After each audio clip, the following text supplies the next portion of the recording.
Okay, तो देखें, sickness आपको पता लग गया कि क्या है, सिक रोल है। ठीक है, आप अनवेल फील कर रहे हैं, आप सुबह सुबह जागें और आपके सर में दर्द है और आपको नोज़ या है, मतलब उल्टी आ रही है। ठीक है, तो दैट इज़ सिकनेस। ठीक है, अब सिक रोल क्या है?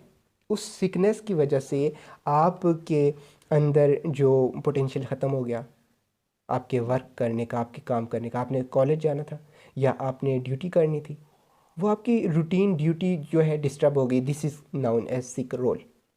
And next thing will be the illness. What is illness? Sickness पता लग गया, सिक रोल हो गया। इलनेस क्या है? अब इलनेस ये है कि आपके बीमार होने की वजह से, अनवेल होने की वजह से, सिक होने की वजह से जो आपके जो बाकी फैमिली मेम्बर्स हैं उन पे जो असर पड़ रहा है।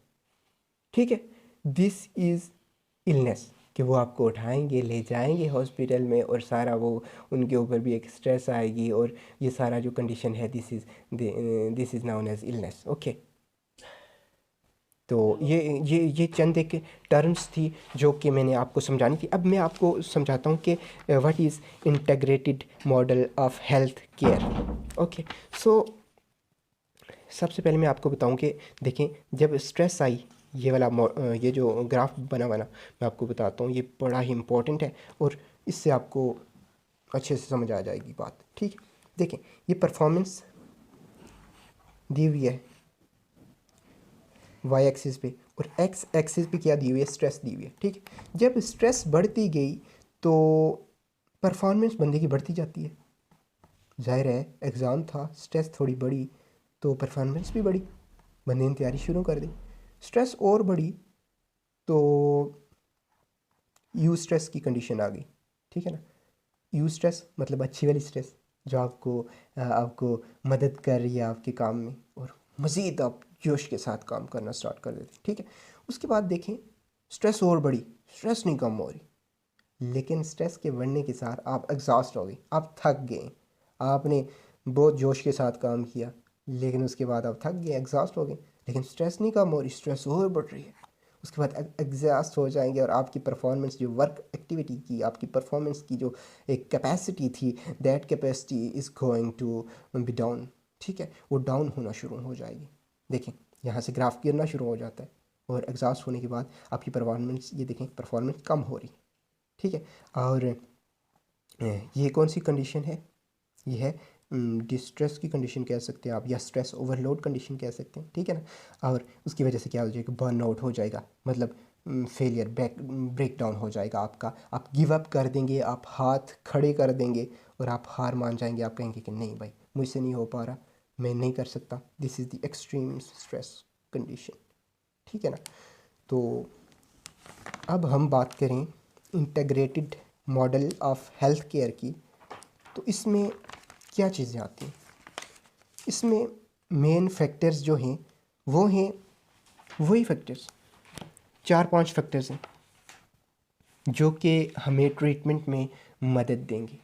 ठीक है ना, ये मॉडल्स क्यों बनाए गए हैं? क्योर करने के लिए, ट्रीटमेंट के लिए। इनको और पढ़ाने का कोई मकसद नहीं है।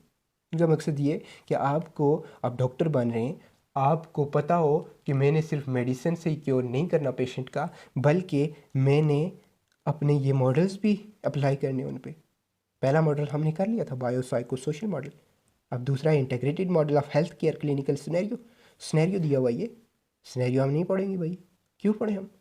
हमारी अपनी मर्ज़ी, हमारे अपने सिनेरियोज आएंगे। ठीक है, अब देखें जी, जो पहली चीज़ है इस मॉडल में, फैक्टर है पहला, वो है बायोलॉजिकल फैक्टर, दूसरा है बिहेवियरल फैक्टर, तीसरा है कोग्निटिव फैक्टर, चौथा है सोशियो कल्चरल फैक्टर और पांचवा है इन्वायरमेंटल फैक्टर्स।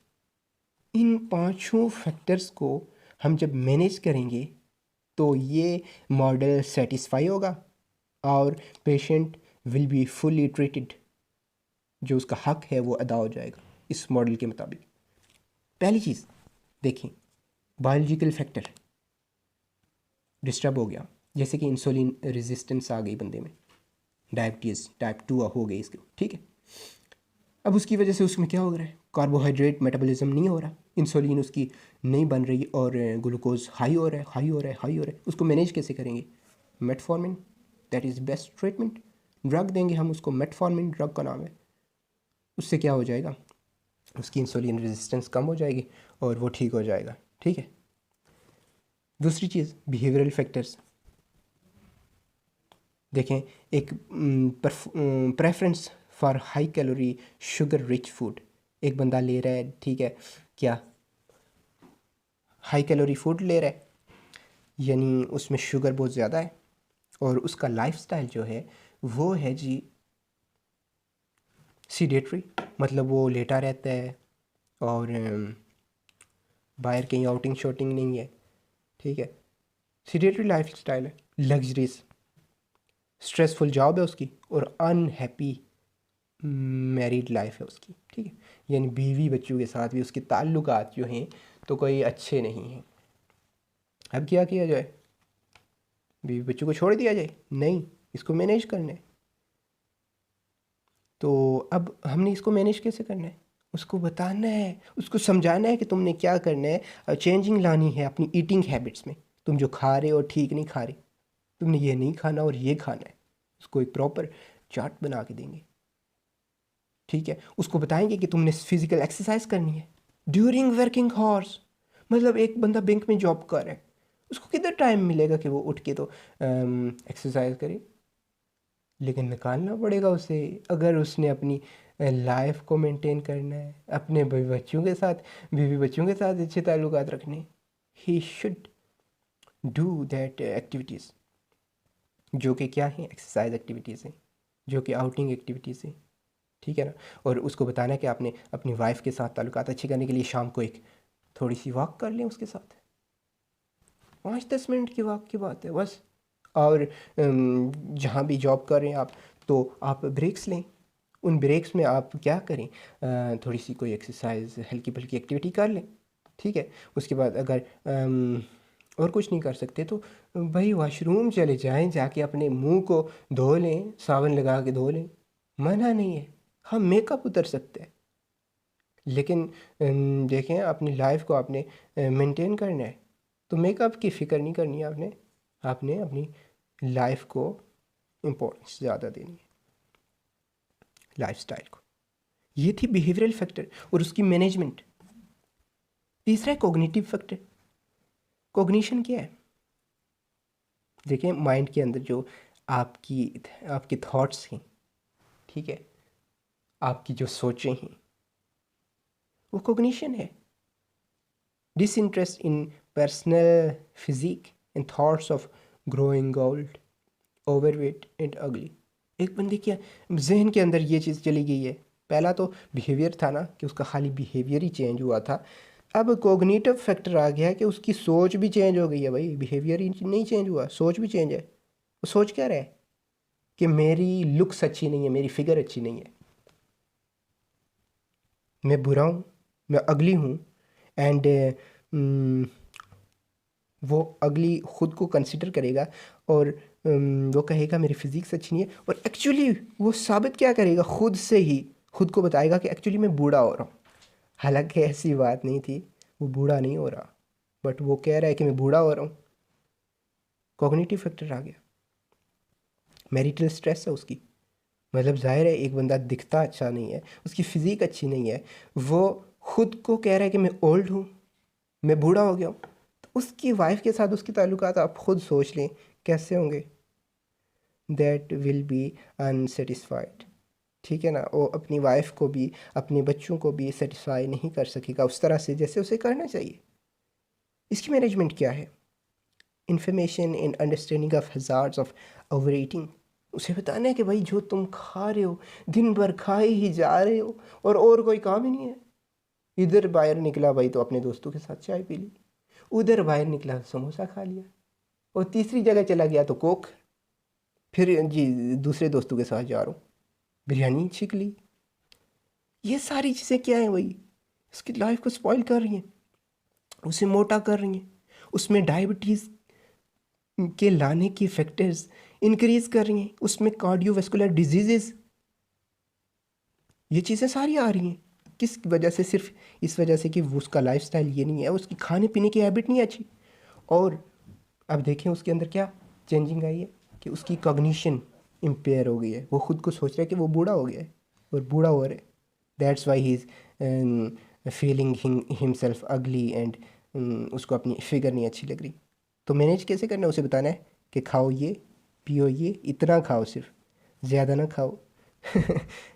जानवर नहीं बनना तुमने, ठीक है। तो ये चीज़ें।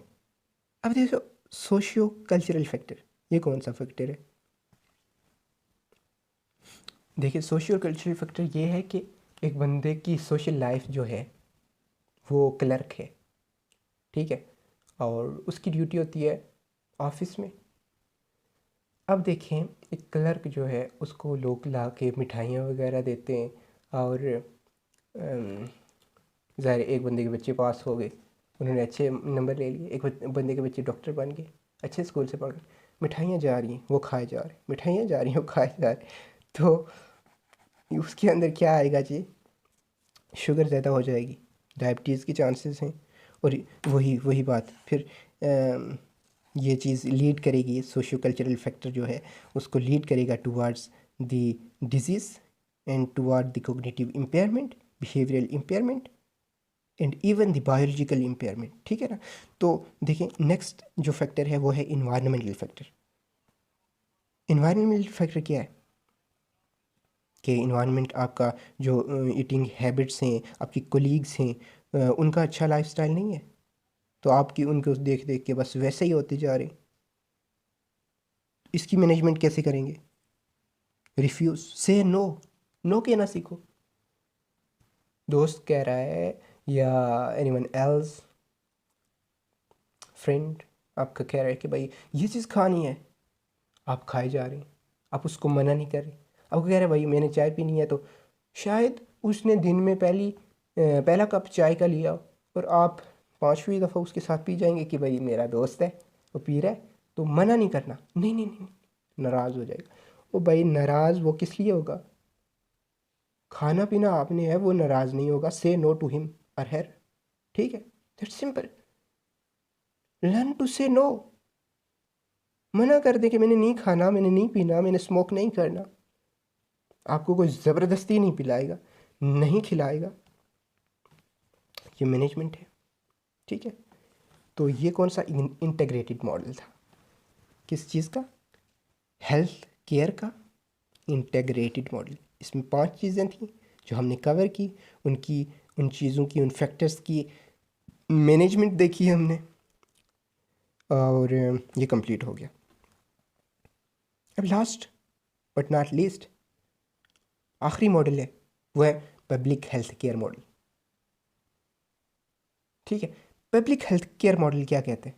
सीधी सीधी बात है, कोई इंग्लिश नहीं है भाई, सीधी सीधी बात है कि पब्लिक सेमिनार वगैरह और पब्लिक हेल्थ केयर से मुतालिक जो भी बातें, वो ये कह रहा है कि उनको एम्फेसाइज करना है क्या? ट्रीटमेंट को, ट्रीटमेंट ऑफ डिजीज़ को, ठीक है। मतलब BHQs, rural health care centres, basic health care centres बनाना किसी एरिया में, ठीक है, और वहाँ सेमिनार्स करना, ठीक है, वहाँ रिप्रोडक्टिव हेल्थ जो है उसके बारे में इंफॉर्मेशन लोगों को देना, HIV क्या है, एड्स क्या है, इसके अबाउट प्रोग्राम्स करना, ठीक है। नारकोटिक्स को कंट्रोल कैसे करना है, स्मोकिंग को कैसे कंट्रोल करना है माशरे में, आपकी सोसाइटी में, आपकी कल्चर में, हेल्दी डाइट कौन सी लेनी है, ठीक है, सीट बेल्ट्स बांध के गाड़ी चलानी है, हेलमेट्स लगा के बाइक राइड करना है, ठीक है, उसके अलावा सेफ सेक्स, ये सारी चीज़ें, और प्रोमोशन ऑफ हेल्थ, जो सारी ये बातें ना, ये किस में आती हैं? ये पब्लिक हेल्थ केयर मॉडल में आती हैं। और इसके अलावा कुछ भी नहीं था इसमें, वेरी सिंपल। आगे नेक्स्ट हमारा टॉपिक होगा एथिक्स, मेडिकल एथिक्स, ठीक है। तब तक के लिए अल्लाह हाफिज़, थैंक यू।